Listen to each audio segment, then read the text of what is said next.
नमस्कार, मैं दिलीप पांडे और आप देख रहे हैं भारतीय न्यूज़ 24/7 खबर छपरा से। सारण 20 लोकसभा एनडीए के प्रत्याशी राजीव प्रताप रूढ़ी के चुनावी सभा को संबोधित करने के लिए उत्तर प्रदेश के मुख्यमंत्री आदित्यनाथ योगी पहुंचे अमनौर की धरती पर, जहां पर उपस्थित कार्यकर्ताओं को उन्होंने संबोधित करते हुए देश के प्रधानमंत्री नरेंद्र मोदी जी के द्वारा किए गए कार्यों को उन्होंने विस्तार से लोगों को बताया। साथ ही उन्होंने अपने एनडीए प्रत्याशी के पक्ष में मतदान करने के लिए भी लोगों को जागरूक किया। क्या कुछ कहे उत्तर प्रदेश के मुख्यमंत्री आदित्यनाथ योगी। नमस्कार। लोकप्रिय सांसद और भारतीय जनता पार्टी के लोकप्रिय प्रत्याशी माननीय श्री राजीव प्रताप रूढ़ी जी, प्रदेश मंत्री श्री जगन्नाथ ठाकुर जी, माननीय विधायक श्री जनक सिंह जी, कृष्ण कुमार सिंह जी, सीएन गुप्ता जी, पूर्व विधायक विनय कुमार सिंह जी, भारतीय जनता पार्टी के जिला के अध्यक्ष श्री रंजीत सिंह जी, माननीय विधायक सुश्री सीएससी सिंह जी, पूर्व मंत्री चंद्रिका राय जी, मुनीश्वर चौधरी जी, विधान पार्षद श्री सचिदानंद राय जी, राणा यशवंत प्रताप सिंह जी, भारतीय जनता पार्टी, जेडीयू और अन्य सहयोगी दलों के हमारे सभी पदाधिकारीगण और उपस्थित मेरे सभी सारण के बहनों और भाइयों, महर्षि दधीची बाबा हरिनाथ के ये पवित्र धरती पर रऊ लोगन का वंदन नंदन करताने। जय गंगा मैया। बहनों और भाइयों, आज सीता प्रकट्य दिवस भी है और मैं अयोध्या की पावन धरा से, प्रभु राम की पावन धरा से आज आपके बीच में आया हूं। उत्तर प्रदेश और बिहार का जो आत्मीय रिश्ता है, हम उत्तर प्रदेश वासी बिहार को अपना ननिहाल जैसा मानते हैं। और बहनों भाइयों, इससे बड़ा सौभाग्य और क्या हो सकता है कि माता सीता के प्रकाट्य दिवस के अवसर पर मुझे सारण की धरती पर आने का सौभाग्य प्राप्त हुआ है। और आप सब जानते हैं, इस समय देश के अंदर लोकसभा चुनाव के 4 चरण संपन्न हो चुके हैं। 3 चरण अभी बाकी है, लेकिन देश में उत्तर, दक्षिण, पूर्व, पश्चिम चारों ओर एक ही स्वर गूंज रहा है, एक ही नारा गूंज रहा है। लोगों के मन में एक ही संकल्प आया है और वह है कि फिर एक बार, फिर एक बार, फिर एक बार और अब की बार, अब की बार।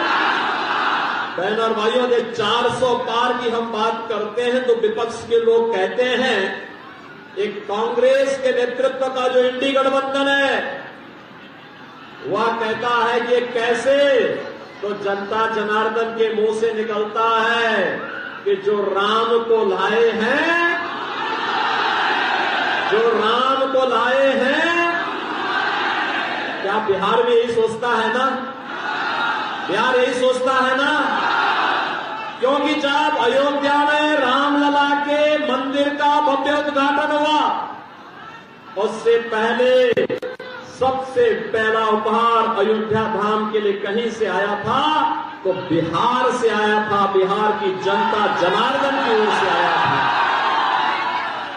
क्योंकि उत्सव का माहौल जैसे अयोध्या में था ऐसे ही जनकपुर में भी था, जैसे उत्तर प्रदेश में था ऐसे ही बिहार में था।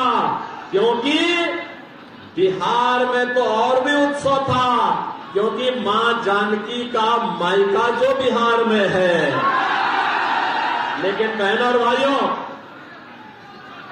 भाइयों, अयोध्या के महात्म को और भारत के महात्म को केवल वही समझ सकता है जिसके मन में राम की भक्ति होगी। रामद्रोही नहीं समझ सकते,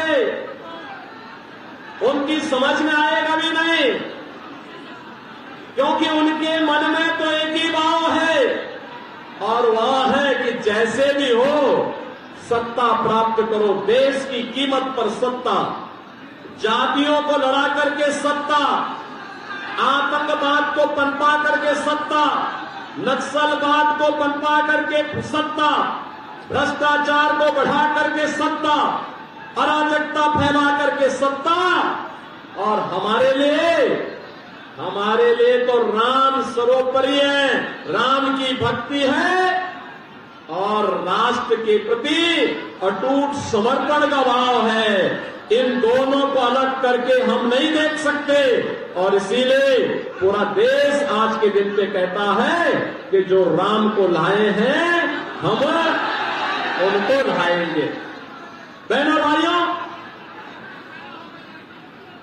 4 चरणों के चुनाव के उपरांत पूरे देश के अंदर अब सुनामी बन चुकी है, मोदी सुनामी। मोदी जी तीसरी बार देश के प्रधानमंत्री, कोई संदेह अब नहीं रहा। और मैं तो आपके सामने आया हूं आपसे कहने के लिए, आपसे मैं यही कहने के लिए आया हूं।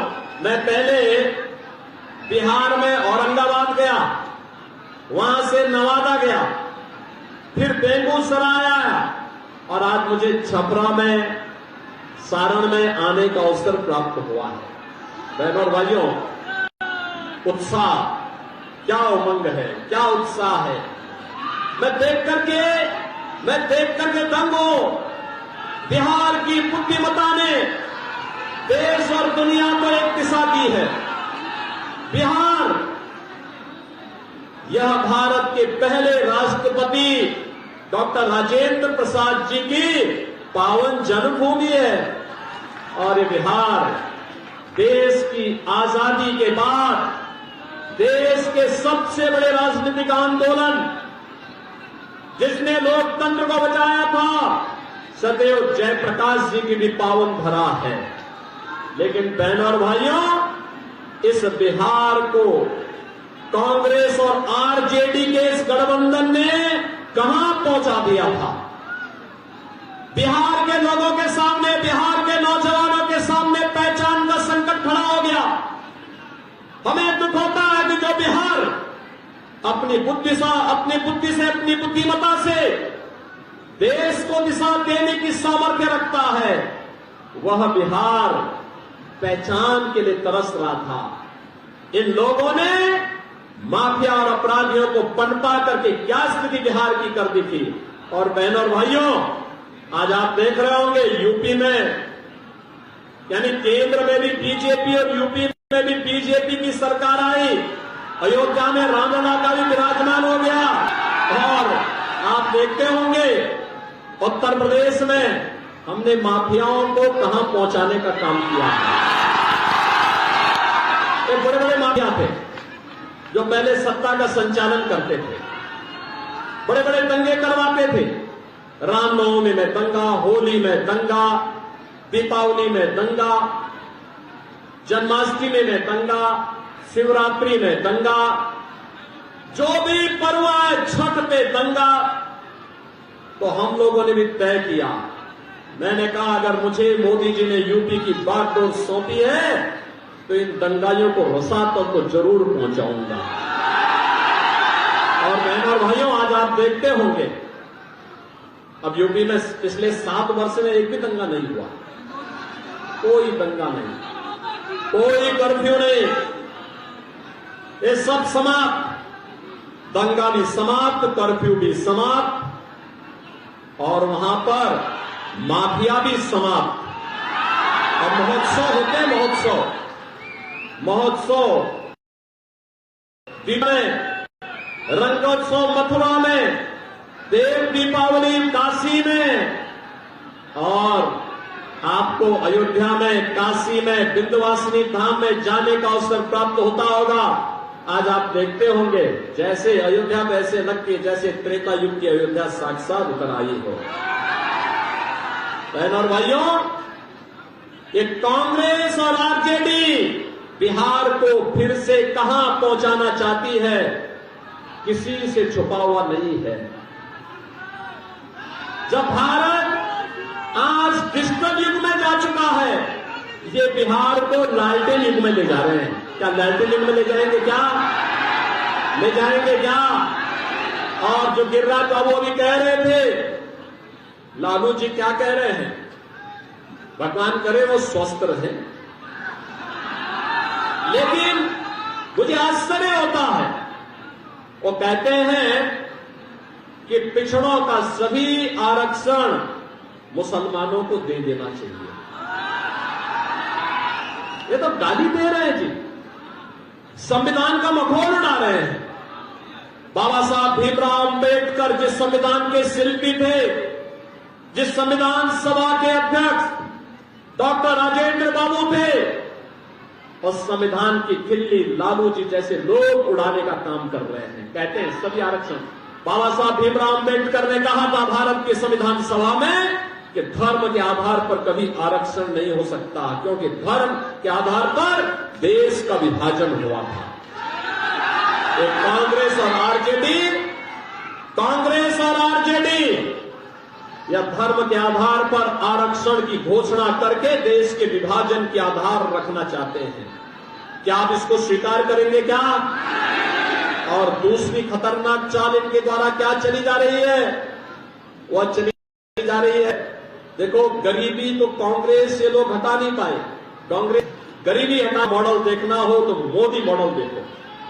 बहनों और भाइयों, 80 करोड़ लोग फ्री में राशन की सुविधा का लाभ प्राप्त कर रहे हैं देश में, 4 वर्ष से लगातार कर रहे हैं।